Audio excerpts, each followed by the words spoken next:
ഇനി നമുക്ക് ഒരു പ്രിപ്പറേഷൻ പ്ലാൻ നമുക്ക് എങ്ങനെ മാത്സ് പ്രിപ്പയർ ചെയ്യാം അതിന്റെ ഒരു പ്ലാൻ നോക്കുകയാണെന്നുണ്ടെങ്കിൽ ആദ്യത്തെ പ്രയോറിറ്റി phase 1 ഓഫ് പ്രിപ്പറേഷൻ എന്ന് പറയുന്നത് പ്രയോറിറ്റി 1 എന്ന് പറയുന്നത് ഫുൾ കാൽക്കുലസ് പഠിക്കുക. ഫുൾ കാൽക്കുലസ് പഠിച്ചാൽ ഒരുപാട് സ്കോർ ചെയ്യാൻ പറ്റും, ശരിയല്ലേ? Conic section. അപ്പൊ നിങ്ങളുടെ 15 ചോദ്യം അപ്പൊ അതല്ലെങ്കിൽ മൊത്തം പഠിക്കാനുള്ള പേപ്പറിലെ 50%, 40 to 50% നിങ്ങൾക്ക് ഇവിടെ തന്നെ സ്കോർ ചെയ്യാൻ പറ്റും, അല്ലേ? അപ്പൊ ഈ കാൽക്കുലസും കോണിക് സെക്ഷനും ആകുമ്പോഴേക്ക് നിങ്ങൾക്ക് പകുതി സ്കോർ ചെയ്യാൻ പറ്റും.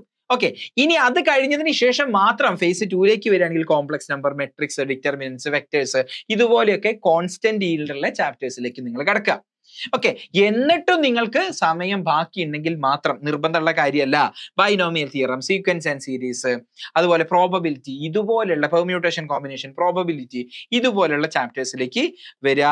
അപ്പം avoid over investing in low yield chapter. Low yield ചാപ്റ്റേഴ്സിന് വേണ്ടിയിട്ട് ഒരുപാട് സമയം സ്പെൻഡ് ചെയ്യാതിരിക്കുക.